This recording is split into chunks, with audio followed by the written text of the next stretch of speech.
is the Big Stories Podcast, where we tell the amazing and inspiring stories from across the Big 12 Conference. Welcome back to Big Stories. I'm your host, Cleon Wall. It's great to have you here. We're going to get to the elephant in the room, the Big 12 title game.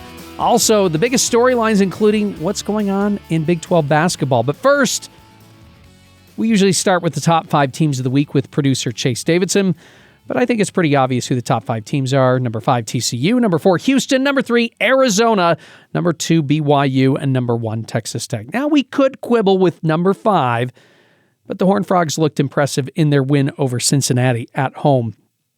You could even argue how could I put Arizona over Houston, especially since Houston beat Arizona earlier in the season, but the Wildcats won their last 5 games of the season and also triumphed over a rival on the road to secure the number 3 slot and the 9th win of the season. Okay, enough about this. Let's discuss the elephant in the room, especially since I work at BYU Broadcasting, and that's the hiring of Eric Morris as Oklahoma State's football coach. Just kidding. I hope it all works out okay for Coach Morris and the Cowboys. It's the news about BYU head coach Kalani Sitake being offered the job at Penn State. Now, as I'm recording this, no decision has been made, so everything I say will be dated. But what I do plan to say here could relate to what's happening right now at BYU or next year at BYU or anytime in the future with BYU and Coach Kalani Sitake. Number 1, Kalani's a good guy who's done a lot of great things for the BYU football program. His first year was great. Second year was horrible. Things really kind of turned around in the pandemic season of 2020. Last 2 seasons have been fantastic. Now, Kalani, this is my second point, I should say. Number 2, he has every right to stay or to leave. I'm not going to scream about loyalty or if he's a traitor, if he decides to leave. He's earned a lot of respect here in Provo and around the Big 12. Let's put it into my perspective and many of your perspectives too. I love working at BYU right now and I want to stay here forever. But I would also question my loyalty if I was offered more money or incentives to leave and go somewhere else. I would have to think about it. I would think Kalani is thinking the same thing. One more thing I want to say about Kalani when it comes to his players. His players have a lot of respect to him. This is my third point. I work with Chase Roberts, a current BYU football player, and Connor Pay, a former BYU football player, on a podcast here for BYU Broadcasting. And, they praise Kalani all the time. They love Kalani. They think he's a great guy. They think he's a great coach. And so no matter what happens to him, he will always have the respect of his players, no matter what. My fourth point, people may bring up the fact that when he was hired, he said he wanted to be the Polynesian Lavelle Edwards. Now, Lavelle Edwards spent close to 30 years as the head coach of BYU. Kalani has been here 10. But this is a different time in coaching compared to when Lavelle was here the first time. Lavelle wanted to stay in Provo. That's just who he was. He had been at BYU since 1962 as an assistant and then retired after the 2000 season. Now he's got a stadium named after him. His only other coaching job was at Granite High School in Salt Lake. He loved BYU. BYU loved him back. They were never, ever going to fire him, no matter what happened, because of his loyalty to BYU. And I think he just liked being around BYU. I think he liked his life here and what he had built here. And he's just like, I'm just going to stick it out here. Kalani is different. He's coached at several other colleges. BYU fans need to realize that he could go at any time. I know BYU is a good job and that they're in a power conference, but if he feels like it's the right time to go, I'm sure he'll have his reasons to go, just like Lavelle had his reasons of wanting to stick around Provo. Finally, my fifth point, everything is going to turn out okay in the end, whether Kalani leaves or stays, and whether that's this year or next year or sometime in the future, it's going to be okay for BYU and whatever team Kalani goes to. There could be struggles along the way, but both BYU and Penn State will eventually move forward and have good teams in the future. This is all part of life's journey. None of us wants heartache or challenges for our own lives or for our favorite teams, but that's what makes us stronger and better in the end, is having challenges. So let's not fret. Let's move forward, knowing that everyone will be better off in the end. Okay, that's enough. On to the next segment. The Big Stories 5 biggest storylines. Number 5. Happy holidays for Big 12 basketball. The Big 12 acquitted itself nicely over the Thanksgiving break, or I should say the teams in the Big 12.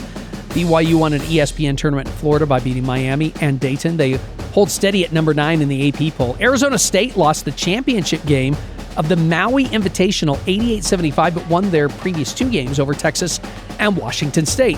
They now take on Oklahoma this Saturday. Colorado remained undefeated after beating Washington in the Acrisure Holiday Classic 81-68. They got a vote in the top 25 this week. Oklahoma State also got some votes after beating Northwestern in the Thanksgiving Classic in Chicago. Pokes were also undefeated through the holidays.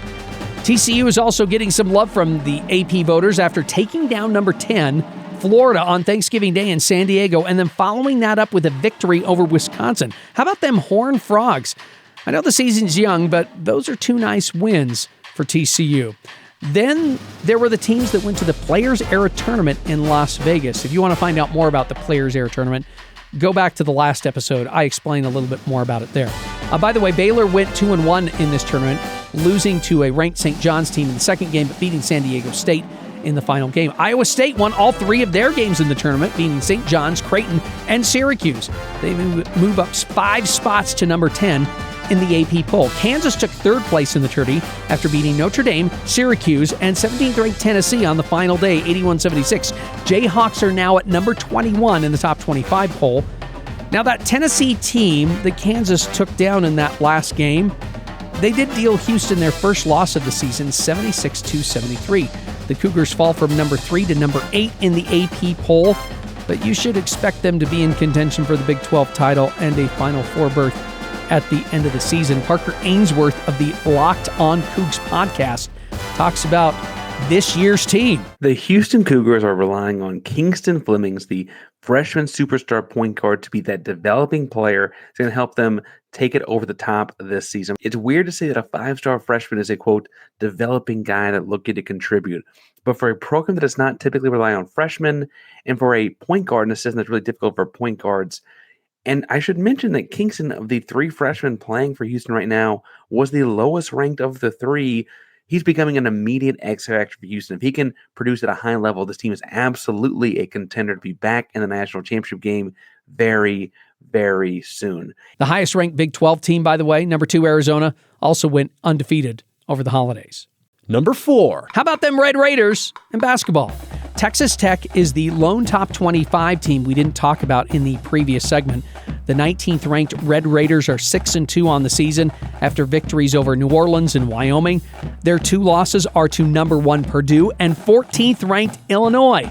Producer Chase Davidson caught up with Locked On Texas Tech podcaster Chris Level to ask him about the Red Raiders. Chris, what is this team's identity right now? You know, defense first, pace and space. What's this team's identity going into the season, going into conference play? Yeah, I mean they're trying to figure it out.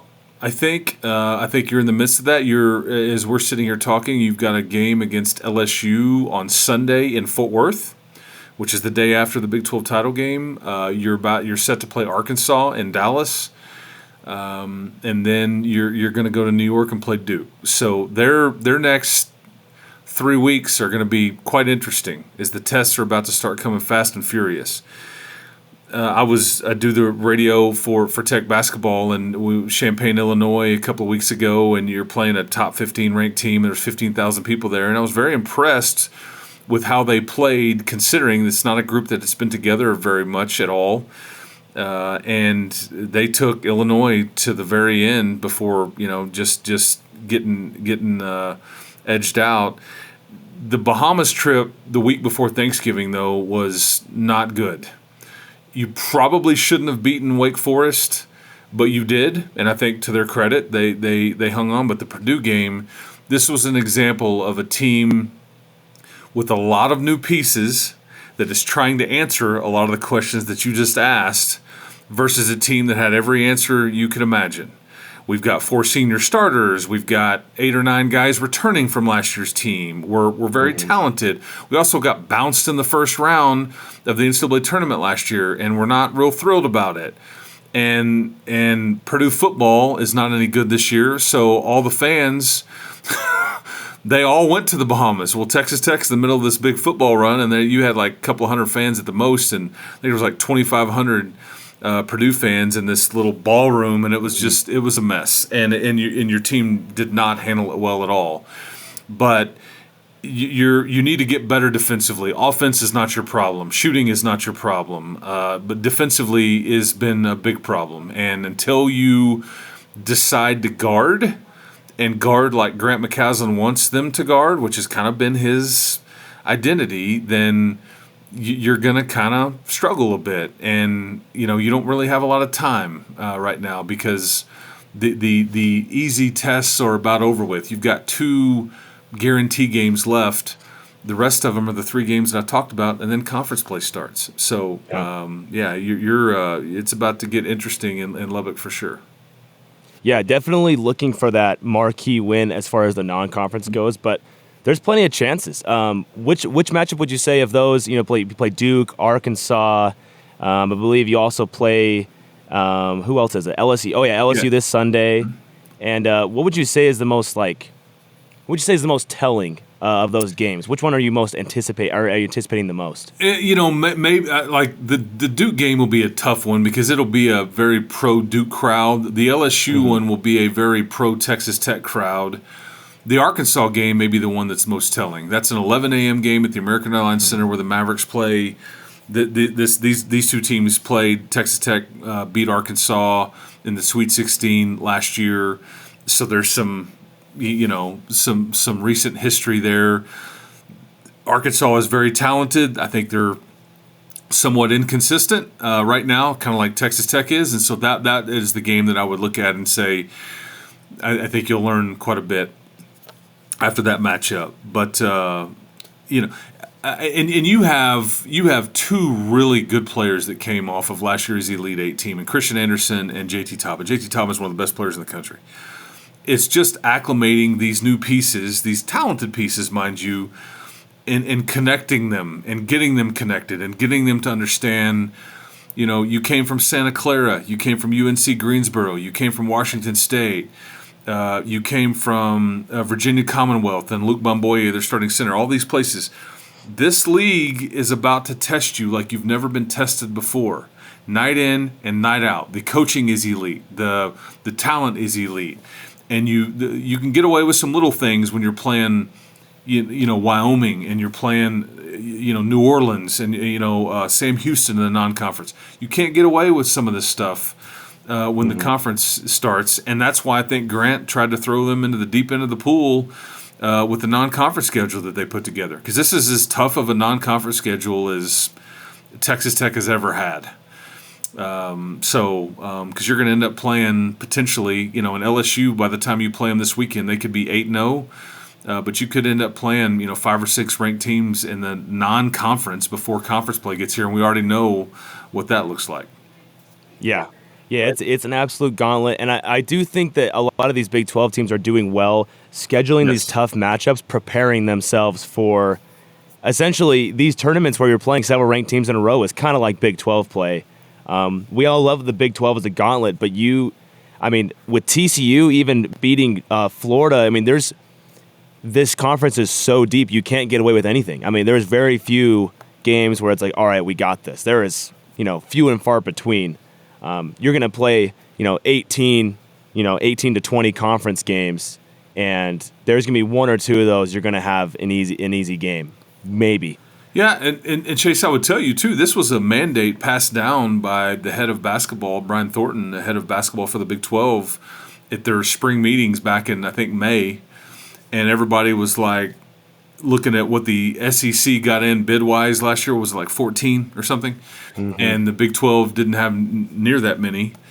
And how do we fix that? Well, he told them, you know your own team, but let's not complain about things when we didn't, because last year you didn't do very well in the non-conference. Even there were some legit games, but you just, the SEC kind of rolled through and it carried through in the bids in the NCAA tournament.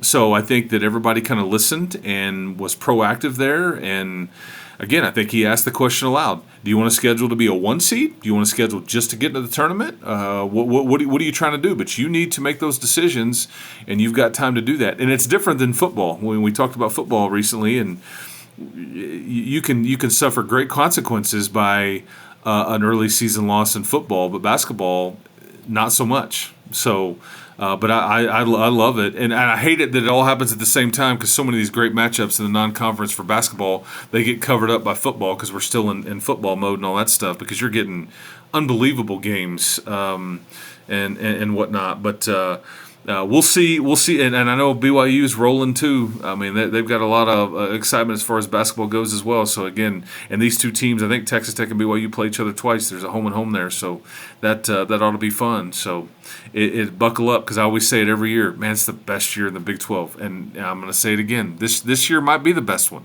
So we'll see. Number 3, let's go bowling. 10 of the conference's 16 teams are going bowling this holiday season. Kansas State squeezed out a 6th victory to be the last team eligible. Houston won their 9th game of the season and prevented Baylor from bowling this past weekend. I don't think the Coogs cared whether or not the Bears went bowling this season. The Big 12 has 8 potential bowl tie-ins for the college football season. So how do you fit 10 teams into 8 bowls? Well, the 3 former Pac-12 teams who are eligible for bowls can also go to bowls associated with the old Pac-12 conference. Like right now, ESPN has Utah playing in the Las Vegas Bowl and Arizona playing in the Holiday Bowl. But you know what would be a juicy matchup? That is if BYU doesn't make it into the college football playoff. How about having BYU and Utah play each other in the Alamo Bowl? Okay, I think I'm one of the few people in the world that would want to see that game played again this season. Of course, we won't know the bowl matchups until the Big 12 championship game has concluded between BYU and Texas Tech. That'd be the other way that you have enough bowls for teams trying to get in, is if both BYU and Texas Tech get into the college football playoff. Of course, if that's going to happen, it's starting to sound a lot more like BYU's going to have to win. Number 2, BYU's last hope. Columnists, fans, even the head coaches for Vanderbilt and Texas, they've been pleading the cases for teams to get into the college football playoff. Of course, Vanderbilt and Texas pleading for their own cause to get into the college football playoff. And included in that cacophony of people wanting teams to get into the college football playoff is Big 12 Commissioner Brett Yormark. He says BYU should be in the big football dance. Yeah, that doesn't sound right, but you know what I mean. Anyway, it looks more and more like BYU will be on the outside looking in if they lose to Texas Tech in the Big 12 title tilt. No matter what Brett Yormark says, it's not looking good for BYU right now. This is just a reminder that we had no idea BYU would be this good this season. So I sat down with BYU SportsNation's Jason Shepard to talk about what it will take for the Cougars to win this game and how many wins each of us thought this team would have prior to the season starting. Jason, I don't think anyone outside of the BYU football team thought that this team would go 11-1 this season. Maybe you did, and if you did, great. But they did, and they did it with a freshman quarterback. Me, when I come to predicting how many wins a team's going to have during the season, I always skew conservative. Yeah. And so I thought BYU was going to win about 7 games this year. I could talk myself into 8, but I thought 7 seems about right. And yet they win 11 games. Looking back to what you thought prior to the season, what did you predict, and how did BYU blow those predictions out of the water? Yeah, it's interesting because after the quarterback situation, prior to when Retzloff was still the guy at the quarterback position, 11 wins absolutely was realistic for everybody, and that's kind of what we thought. But when things changed and you realized that BYU was going to start a new quarterback, even before we knew it was Bear Bachmeier, look, and maybe I just am eternally blue-goggled. Maybe it is, and I'm fully aware of that, and it could be that. I still thought 8 wins was possible with this team because I always said from day one, BYU did not win all the games last year because of the quarterback. They won because they had a really good team, and the bulk of that really good team was back.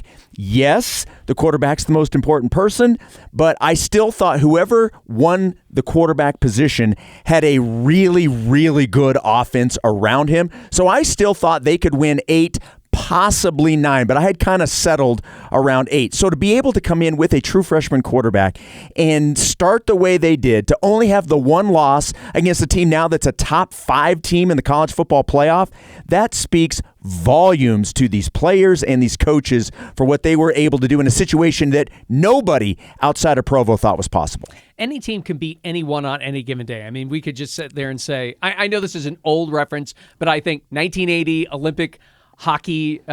Where's Al Michaels? Yeah, exactly. Do you believe in miracles? I mean, anyone can beat anyone on any given day, but I don't think any or a lot of people are giving BYU a shot at beating Texas Tech in the Big 12 championship. Everyone has watched how the Red Raiders have manhandled the rest of the conference in the past few weeks, and they think it's a foregone conclusion. Barring any injuries, why do you think BYU can beat the Red Raiders on Saturday? Look, let's make no mistake about it. Texas Tech is very, very good.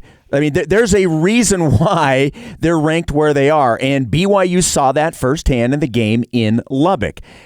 To answer your question why it could be different this time, number one, it is hard to beat a team twice in the same season.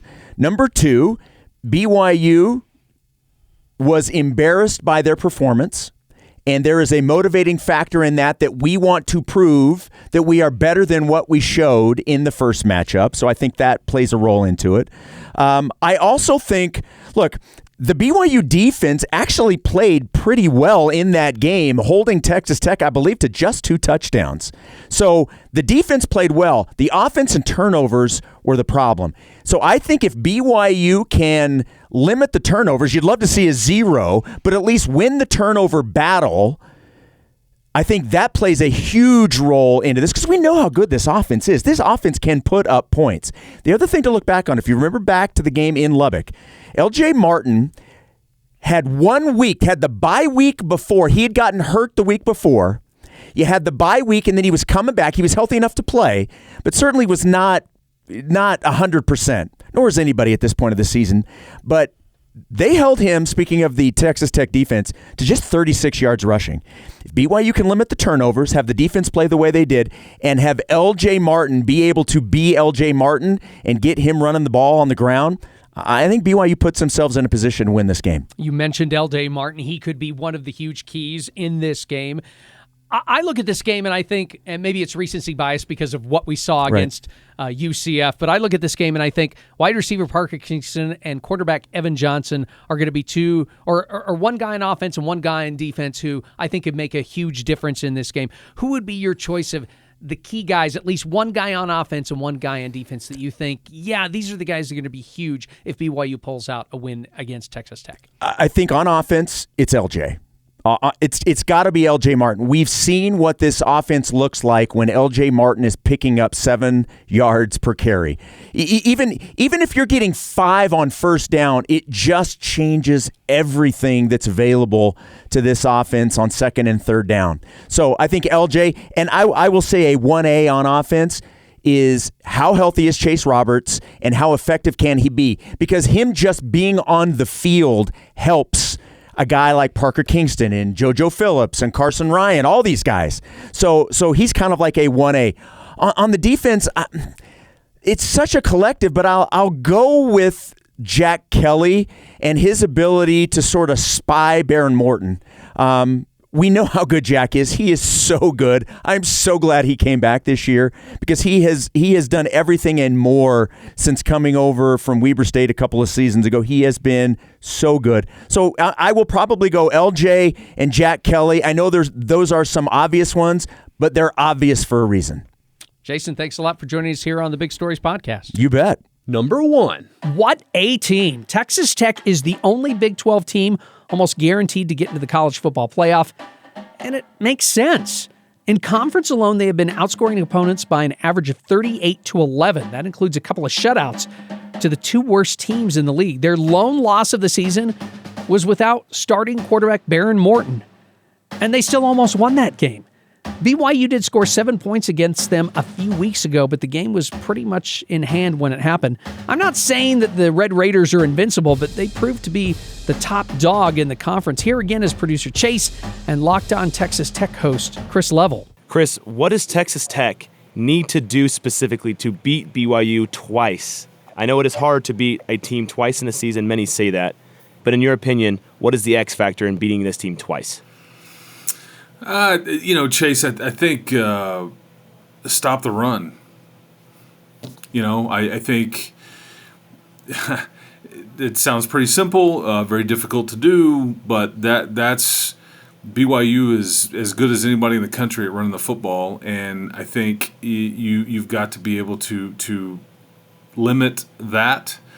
And then based on the last matchup between these two, boy, you better be able to execute better in the red zone. I mean, having to kick 5 field goals, and BYU's I think 8th in the country in red zone defense, but you've been really good in the red zone ever since. But that day, it kind of left a weird taste in your mouth, feeling like, man, how much did you just leave on the table? And then you had 5 field goals, but then you also just came away with nothing right at the end of the first half of that game with a couple of drops to Terrence Carter and Nicoy Aikens. So, yeah, executing better in the red zone and then stopping the run. I think that is a pretty good little formula, in my opinion, getting another win.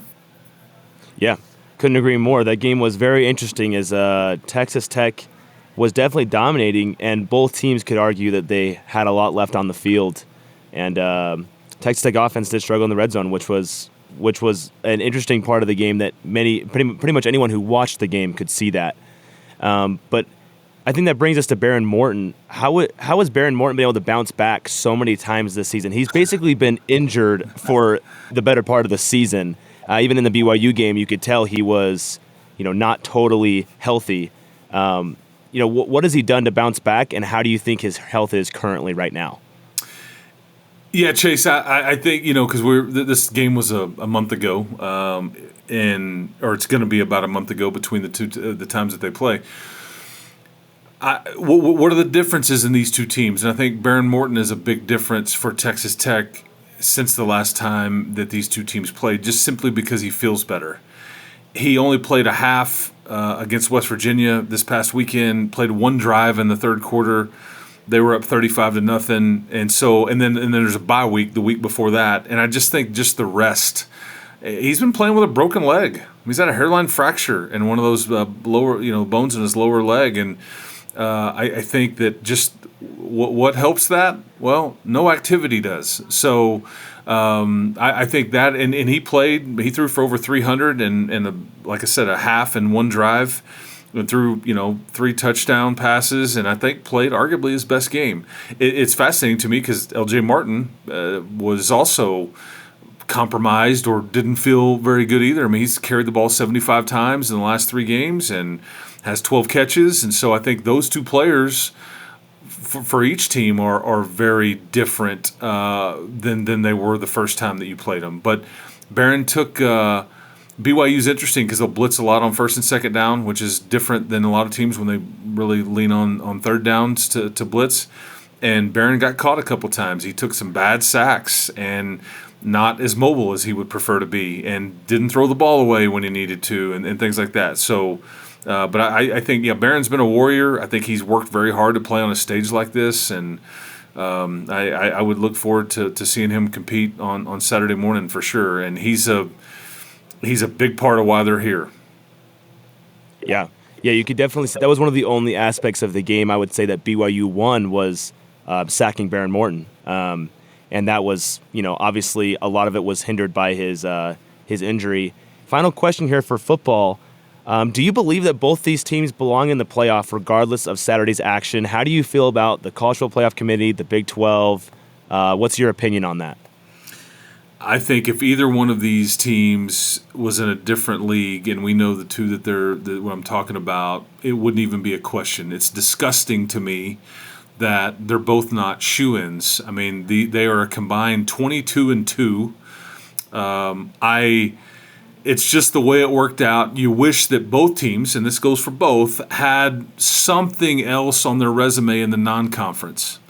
That's the one thing that you don't know what you don't know years prior when you're trying to schedule this stuff, and maybe you wish East Carolina was a bit better, Oregon State was a bit better, Stanford was a bit better. I mean, there's just not a lot that you can lean on in the non-conference. But if you're going to be in a Power 4 league, and this is, and you're gonna win 11 games and it's not good enough. Like, what are we doing? Like, so I don't know what your thoughts are, Chase, on expansion, but if this is what it needs to get teams like this in the Big 12, then expand it. Yes, I don't know about the automatic bids and the different philosophies on at-large or AQ bids and all that stuff, but both of these teams absolutely should be in the CFP, and it shouldn't. The results Saturday morning shouldn't factor into it whatsoever. Yeah, I agree with you in a lot of ways. I think a game that is earned, necessarily you shouldn't be able to, and the committee has done this before, where they don't necessarily punish teams horribly for a game you earned the right to be in. And so, we'll see what they do. But I have always been against expansion until the last couple of seasons. I am starting to get a little bit more. I bet you're coming around. Yeah, as you guys know, we here who produce this podcast are here at BYU, so obviously we're going to be a little bit, biased in how we think about this playoff. But I think BYU and Texas Tech could both compete. With just about every single team. I think if BYU and Texas Tech get in the playoff, I think there's a pretty good chance they win a game or two. Conservatively, I feel like BYU could compete with a lot of the SEC. Texas Tech, I think, could compete with just about anybody. And so, I feel the same. But, yeah. Yeah, and it's frustrating, too, when you're talking about a league that only plays 8 conference games, getting the bulk of the bids. It's not the same thing. It's just not. And they play these non-conference games in November. Anyway, don't get me started. I'm going down a rabbit hole. But I believe that Texas Tech and BYU have absolutely earned the right to be in the CFP, regardless of what metric you want to point to. They check every box. And whether it's Notre Dame not being in a league or it's Texas, well, we only lost to Ohio State by 1 touchdown, and we outgained them and all that. Okay, what were your other non-conference games? And that was basically your 9th conference game if you want to look at Ohio State, and you lost it. So, I don't know. Don't get me started, but sorry. Chris, thank you so much for joining us today. Hey, Chase, keep hope alive, my man. Keep doing your thing. Appreciate you having me on, and go Coogs other than this Saturday. The big stories, big man on campus. Let's just give it to 3 winning quarterbacks. Texas Tech's Baron Morton had 310 yards passing and 3 TDs in the Red Raiders shutout against West Virginia. BYU quarterback Bear Bachmeier was 21 of 25 for 289 yards and 1 TD in the Cougars' victory over UCF. And finally, TCU's Josh Hoover had 306 yards and 4 TDs in the Horned Frogs' 45-23 win over Cincinnati. Coming up on Thursday's episode of the pod, we feature Arizona soccer goalkeeper Olivia Ramey. She has a passion to help athletes work through mental health struggles and dreams of becoming a sports psychologist. The person behind that dream is her sister, who used to be a competitive swimmer. You'll hear from both of them in this Thursday's edition of the pod. Download and subscribe to the Big Stories podcast wherever you listen to podcasts. I'm Cleon Wall. The Big Stories pod will return soon. Big Stories is a production of BYU Radio.